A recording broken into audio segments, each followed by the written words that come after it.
तो भाई लोग कैसे हो। स्वागत है आप लोगों का हमारे इस चैनल के एक और नए वीडियो में। इस वीडियो में हम लोग एक्सप्लेन करने वाले हैं डॉक्टर स्ट्रेंज मूवी को। ये मार्वल सिनेमैटिक यूनिवर्स की 14th मूवी है और डॉक्टर स्ट्रेंज की फर्स्ट। तो चलिए अब हम लोग चलते हैं सीधा इस मूवी के मेन एक्सप्लेनेशन की तरफ। तो इस मूवी के शुरुआत में हम लोग देख पाते हैं इस मूवी के मेन विलन काइसेलियस को, जो नेपाल के काठमांडू में एक जगह जिसका नाम है कमरताज, जो कि एक जादुई विद्यालय होती है, वहाँ जाके एक लाइब्रेरियन को मार के एक जादुई बुक से कुछ पेज चोरी करता है। तभी वहाँ पर आती है कमरताज की गुरु माँ द एंशिएंट वन, जो इस कमरताज की हेड होती है। जब काइसेलियस वहाँ से पेज चोरी करता है तो उसको रोकने द एंशिएंट वन वहाँ पर आती है, और जब काइसेलियस और उसके साथी समझ जाते हैं कि वो लोग उनके साथ नहीं जीत पाएंगे, तो वो लोग वहाँ पर एक पोर्टल ओपन करके वहाँ से भाग जाते हैं। फिर कहानी शिफ्ट होती है न्यूयॉर्क में, जहाँ पर हम देख पाते हैं एक डॉक्टर को, जो एक न्यूरोसर्जन होते हैं जिसका नाम होता है डॉक्टर स्टीफन स्ट्रेंज। ये बहुत ही चिल्ड दिमाग का होता है। एक दिन एक पार्टी में जाने के वक्त जब वो बहुत ओवर स्पीड में गाड़ी चला रहे होते हैं, तब उनकी गाड़ी का एक्सीडेंट हो जाता है, और जब उसका होश आता है वो देखता है कि उसके 2 हाथ वहाँ पर लटके हुए हैं। तब उनके साथ ही डॉक्टर क्रिस्टीन उसको बोलता है कि तुम्हारा ऑपरेशन 11 घंटे तक चला है, और जब हम लोगों ने कोई चारा नहीं पाया तो तुम्हारे हाथों में हम लोगों ने स्टेनलेस स्टील लगा दिया है। डॉक्टर स्ट्रेंज का हाथ जब ठीक नहीं हो रहा था तब वो बहुत बड़े बड़े डॉक्टर से बात करता है, अपने ऑपरेशन करता है, लेकिन कुछ भी काम नहीं कर रहा था। इससे उसका बैंक बैलेंस काफ़ी करीब करीब ख़त्म हो जाता है। इससे वो इतना पागल हो जाता है कि वो अपने प्यार, अपने लव क्रिस्टीन को भी वहाँ से भला बुरा कह के अपने से दूर कर देता है। एक दिन उसे अपने एक फिजियोथेरेपिस्ट से पता चलता है कि उसके ही जैसा एक बंदा था जिसका हाथ पैर फुल टूट गया था, वो अब पूरी तरीके से ठीक है। तो ये इम्पॉसिबल चीज़ कैसे हुआ ये जानने के लिए वो जाता है उस पेशेंट से मिलने के लिए, जहाँ से उसे पता चलता है कि उसने ये इम्पॉसिबल चीज़ को पॉसिबल किया है नेपाल के कमरताज से ही। फिर डॉक्टर स्ट्रेंज जाते हैं नेपाल के काठमांडू में, और वहाँ जाके वो कमरताज का खोज करने लगते हैं, जहाँ पर कुछ गुंडे उसे पकड़ लेते हैं, जिससे उसको बचाते हैं मॉर्डो। ये मॉर्डो फिर उसको ले जाते हैं कमरताज में, जहाँ पर वो मिलता है गुरु माँ यानी द एंशिएंट वन से, जहाँ पर the ancient one doctor strange की लाइफ की सारी बातें बता देते हैं कि उसका एक्सीडेंट कैसे हुआ था, और बहुत सारे सर्जरी से भी वो ठीक नहीं हो पाया था। तब डॉक्टर स्ट्रेंज बोलता है कि क्या आपने ऐसे ही एक बंदे को ठीक किया है मेरी तरह? तो द एंशिएंट वन बोलती है कि मैं किसी को भी ठीक नहीं करती, मैं सिर्फ रास्ता दिखाती हूँ, और लोगों के अंदर की आत्मा अपने आप को खुद ही हील करती है। फिर ये सब बातें सुन के डॉक्टर स्ट्रेंज गुस्सा हो जाता है और बोलता है कि मैं इसके लिए अपनी सारे पैसे गंवा दिए हैं यहाँ तक आने के लिए। तब the ancient one doctor strange के सीने में एक पंच करती है, जिससे हम वो आइकॉनिक सीन देख पाते हैं जहाँ पर डॉक्टर स्ट्रेंज के शरीर से उसकी सोल बाहर आ जाती है, और फिर द एंशिएंट वन डॉक्टर साहब को इस यूनिवर्स की बाकी सारे डायमेंशंस के एक एक करके सारे नज़ारे दिखाती है। इस कहानी के बाद से ही doctor strange the ancient one को अपनी गुरु माँ मान लेती है, लेकिन गुरु माँ डॉक्टर स्ट्रेंज को अपना स्टूडेंट ना बनाकर उसको बाहर निकाल देती है। लेकिन जब डॉक्टर स्ट्रेंज बहुत देर तक वेट करता है, उसको एक मौका देती है गुरु माँ। फिर गुरु माँ उसको मैजिक वगैरह सिखाती है, और तब से डॉक्टर स्ट्रेंज प्रैक्टिस के ऊपर प्रैक्टिस करते रहते हैं, और साथ ही वो लाइब्रेरी के बहुत सारे बुक्स भी पढ़ के ख़त्म कर लेते हैं। इसके लिए वहाँ के लाइब्रेरियन वांग उसे ऐसे बुक्स पढ़ने देते हैं जो वहाँ के सिर्फ मास्टर्स ही पढ़ पाते हैं। और ऐसे ही एक दिन डॉक्टर स्ट्रेंज की नज़र पड़ती है उसी बुक पे जिस बुक से काइसेलियस ने कुछ पन्ने फाड़े थे। तब वांग बोलता है कि ये बुक नॉर्मल लोगों के लिए नहीं है, ये है गुरु माँ के लिए, इसको पढ़ के नॉर्मल लोग कुछ भी नहीं समझ पाएंगे। फिर हम देख पाते हैं कि एक दिन प्रैक्टिस करने के दौरान सभी लोग अपने मैजिक से पोर्टल को ओपन करने में सक्सेसफुल हो जाते हैं, लेकिन सिर्फ एक ही आदमी होता है जो उस पोर्टल को ओपन नहीं कर पाता, और ये होता है डॉक्टर स्ट्रेंज। फिर वहाँ पर गुरु माँ आती है और उसे हिमालय में लेके जाके छोड़ देती है और उसका वेट करती है दूसरी ओर। उसके बाद डॉक्टर स्ट्रेंज वहाँ पर अपनी काबिलियत से पोर्टल ओपन करने में सक्सेसफुल हो जाता है और हिमालय से वापस आ जाता है। फिर सीन शिफ्ट होता है और हम देख पाते हैं कि काइसेलियस उस बुक से कुछ पन्नों से मैजिक वगैरह कर रहे होते हैं। दूसरी ओर डॉक्टर स्ट्रेंज सारे बुक्स वगैरह पढ़ता रहता है और बहुत जल्द बहुत सारे जादू वगैरह सीख लेता है, यहाँ तक कि वो अपने शरीर से आत्मा को अलग करने वाली जादू भी सीख लेता है। फिर गुरु माँ उसे बोलती है कि तुम इतनी जल्दी सब सीख रहे हो तो तुम्हें एक सुरक्षित जगह चाहिए ये सब प्रैक्टिस करने के लिए। तो वो उनको मिरर डायमेंशन के बारे में बताती है कि ये असली दुनिया का एक मिरर होता है, जहाँ पर हम कुछ भी करें असली दुनिया में इसका कोई भी इफ़ेक्ट नहीं पड़ेगा। फिर एक दिन ट्रेनिंग के दौरान डॉक्टर स्ट्रेंज मोडो से पूछता है कि काइसेलियस ने उस बुक से पन्ने क्यों फाड़े थे, क्या था उन पन्नों में।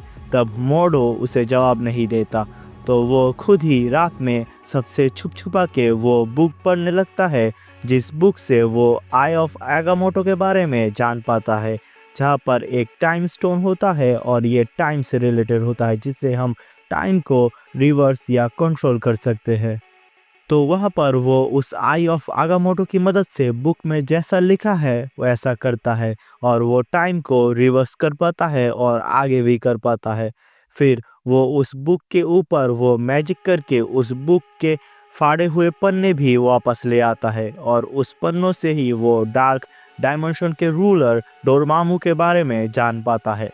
लेकिन और कुछ जानने से पहले ही वहाँ पर आ जाते हैं वांग और मोडो, और वो लोग आके डॉक्टर स्ट्रेंज को समय से छेड़छाड़ करने से मना कर देता है और इसके कॉन्सिक्वेंसेस कितना खतरनाक होंगे ये बोलता है। फिर वांग बोलता है कि एवेंजर्स जैसे बाहरी तरीके से अर्थ को प्रोटेक्ट करती है, वैसे ही हम मैजिक की मदद से दूसरे डायमेंशन से आए हुए चीज़ों से अर्थ को प्रोटेक्ट करते हैं, जो कर रही है हमारी एंशिएंट वन पिछले हज़ारों सालों से। यहाँ पर वो आगामोटो के बारे में बताते हैं, जो 3 पवित्र स्थल होते हैं जो दुनिया को बाहरी शक्तियों से बचाते हैं। ये 3 स्थल होते हैं लंदन, न्यूयॉर्क और हांगकांग में, और ये 3 स्थल अर्थ को जैसे प्रोटेक्ट करते हैं वैसे ही हमारा काम है इन 3 स्थल को प्रोटेक्ट करने का। तब डॉक्टर स्ट्रेंज पूछता है बाहरी दुनिया की खतरा मतलब डोरमामू, तो वांग बोलता है कि हाँ, डोरमामू इस डार्क डायमेंशन के सबसे खतरनाक चीज़ है जो एक ही सेकंड में एक गैलेक्सी को अपने अंदर समा सकता है। और फिर वो बोलता है कि काइसेलियस ने जो पन्ने फाड़े थे वहाँ पर डोरमामू से कैसे कांटेक्ट किया जा सकता है उसके बारे में वहाँ पर लिखा हुआ था, और तभी वहाँ पर लंदन की पवित्र स्थल डिस्ट्रॉय करके काइसेलियस आ जाता है कमरताज में, और इन सब से वहाँ पर गलती से डॉक्टर स्ट्रेंज एक पोर्टल से न्यूयॉर्क के पवित्र स्थल में पहुँच जाते हैं। उसके बाद काइसेलियस भी वहाँ पर आ जाता है और वहाँ के जो करता धरता है उनको मार देते हैं। फिर हम एक फाइट सीन देख पाते हैं काइसेलियस, उसके साथी और डॉक्टर स्ट्रेंज के बीच। वहाँ पर हम देख पाते हैं कि ये जादुई कपड़ा जिसका नाम है क्लॉक ऑफ लेविटेशन वो चूज़ करता है हमारे डॉक्टर साहब को, और इसकी मदद से फिर वो काइसेलियस को कैद कर लेता है। वहाँ पर काइसेलियस डॉक्टर स्ट्रेंज को बोलता है कि मैं इस दुनिया को प्रोटेक्ट करना चाहता हूँ डोरमामू के हवाले करके, इसके लिए मैं डार्क डायमेंशन की मदद ले रहा हूँ। जहाँ पर डॉक्टर स्ट्रेंज बोलता है कि ये सब हमारी एंशिएंट वन करती है, तुम मुझे सब बकवास बताना बंद करो। तो वहाँ पर काइसेलियस बोलता है कि गुरु माँ हमें सिर्फ कुछ चीज़ें ही सिखाती है, असली जादू वो खुद के अंदर समा रखती है। क्या तुमने कभी सोचा है कि वो हज़ारों सालों से कैसे ज़िंदा है और इतनी पावर्स उन्हें कहाँ से मिलती है? ये सब भी वो डार्क डायमेंशन की मदद से ही करती है। और इसी दौरान वहाँ पर काइसिलियस का एक चेला आ जाता है और डॉक्टर स्ट्रेंज के ऊपर एक जादुई चाकू से अटैक कर देता है, जिससे उसको बचाते हैं उसका क्लॉक ऑफ लिबरेशन। फिर डॉक्टर स्ट्रेंज सीधा जाते हैं अपनी क्रिस्टीन के पास ऑपरेशन के लिए, जहाँ पर फिर वो अपना इलाज करवा के जाता है न्यूयॉर्क के पवित्र स्थल में। और फिर वो आके देखता है कि काइसिलियस अब वहाँ से भाग गया है, लेकिन वहाँ पर आते हैं दी एंशिएंट वन और मॉर्डो। फिर एंशिएंट वन डॉक्टर स्ट्रेंज को इस पवित्र स्थल के दायित्व देते हैं। फिर डॉक्टर स्ट्रेंज वहाँ पर मॉर्डो को बोलते हैं कि गुरुमा असल में ये सब करती है डार्क डायमेंशन की मदद से, और वो हम लोगों को इसके बारे में कुछ भी नहीं बताती, जिससे गुरुमा डॉक्टर स्ट्रेंज की बात सुन के थोड़ा सा दुखी हो जाती है। और फिर वहाँ आते हैं काइसिलियस न्यूयॉर्क के उस पवित्र स्थल को फिर से नष्ट करने के लिए, लेकिन डॉक्टर स्ट्रेंज तभी उस पूरे डायमेंशन को मिरर डायमेंशन में बदल देते हैं ताकि इसके ऊपर रियल दुनिया में कोई भी असर न पड़े। फिर उन दोनों के बीच कड़ी टक्कर होती है, जहाँ पर काइसिलियस के डार्क डायमेंशन की पावर की मदद से वो डॉक्टर स्ट्रेंज और मॉर्डो को हरा देता है, लेकिन तभी वहाँ पर आ जाती है दी एंशिएंट वन। वहाँ पर दी एंशिएंट वन काइसिलियस और उसके चमचे को बहुत आसानी से हरा देते हैं, लेकिन एट लास्ट काइसिलियस अपनी चतुरता से दी एंशिएंट वन के ऊपर अटैक कर देती है। तब फिर से डॉक्टर स्ट्रेंज जाते हैं क्रिस्टीन के पास उनका इलाज कराने के लिए। फिर वहाँ पर दी एंशिएंट वन की सोल के साथ डॉक्टर स्ट्रेंज की सोल की बात होती है, जहाँ पर दी एंशिएंट वन बोलती है कि दुनिया को बचाने के लिए मुझे हमेशा डार्क डायमेंशन की पावर की ज़रूरत थी, लेकिन अब मेरा वक्त ख़त्म हो गया है, तो मैं चाहता हूँ कि अब डार्क डायमेंशन से दुनिया को बचाने का जो जिम्मेदारी है वो तुम लो डॉक्टर स्ट्रेंज। और ये बोलने के बाद दी एंशिएंट वन वहाँ पर ही मर जाती है। और अब हम देख पाते हैं कि न्यूयॉर्क और लंदन की पवित्र स्थल डिस्ट्रॉय करने के बाद काइसिलियस अब आया है हांगकांग की पवित्र स्थल नष्ट करने, जहाँ पर उसके सामने थे वोंग। और दूसरी ओर डॉक्टर स्ट्रेंज और मॉर्डो भी जाते हैं वहाँ पर, लेकिन जब तक वो दोनों पहुँचते हैं वो देखते हैं कि हांगकांग का पवित्र स्थल ऑलरेडी नष्ट हो गया है और डार्क डायमेंशन धीरे धीरे पृथ्वी को निगल रहे हैं। लेकिन तभी वहाँ पर डॉक्टर स्ट्रेंज अपने पास रखे हुए आई ऑफ आगामोटो की मदद से टाइम को रिवर्स करके पीछे करते हैं और वो पवित्र स्थल फिर से पहले जैसा कर देते हैं। लेकिन वहाँ पर काइसिलियस के हमले से टाइम रिवर्स न जाके वहीं पर रुक जाते हैं और डॉक्टर स्ट्रेंज जब समझ जाते हैं कि वो इससे अभी ऐसे जीत नहीं पाएगा, तो वो सीधा चला जाता है डोरमामू के पास सौदा करने। वहाँ पर वो डोरमामू को एक टाइम लूप पे फंसा देता है, जिससे वो डॉक्टर स्ट्रेंज को जितनी भी बार मारे इससे सेम कहानी ही रिपीट होगी। तो इतनी बार मार मार के डोरमामू वहाँ पर तंग आ जाता है और डॉक्टर स्ट्रेंज से बोलता है कि तुम्हें क्या चाहिए बताओ। तब डॉक्टर स्ट्रेंज बोलता है कि मैं चाहता हूँ कि तुम अपने लोगों को लेकर दुनिया को हमेशा हमेशा के लिए छोड़ दो और कभी यहाँ पर लौट के मत आओ।